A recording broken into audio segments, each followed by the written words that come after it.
空调粗管结霜是什么原因呢？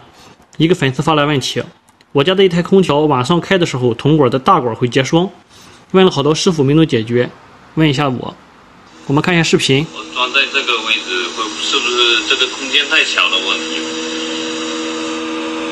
然后这个霜也结得很厚，然后房间里面又很冷。